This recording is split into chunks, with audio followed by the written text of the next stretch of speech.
மாங்கனிகள் தொட்டிலே தூங்குதடி அங்கே மன்னவனின் பசியார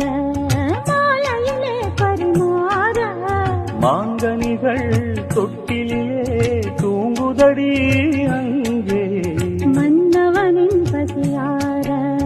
மாலையிலே பரிமாற வாழையிலை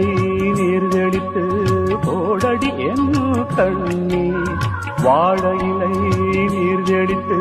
போடடி என் கண்ணே நாதசுரம் போடும் வரை நெஞ்சம் இன்னும் கொஞ்சம் பொறுமையாக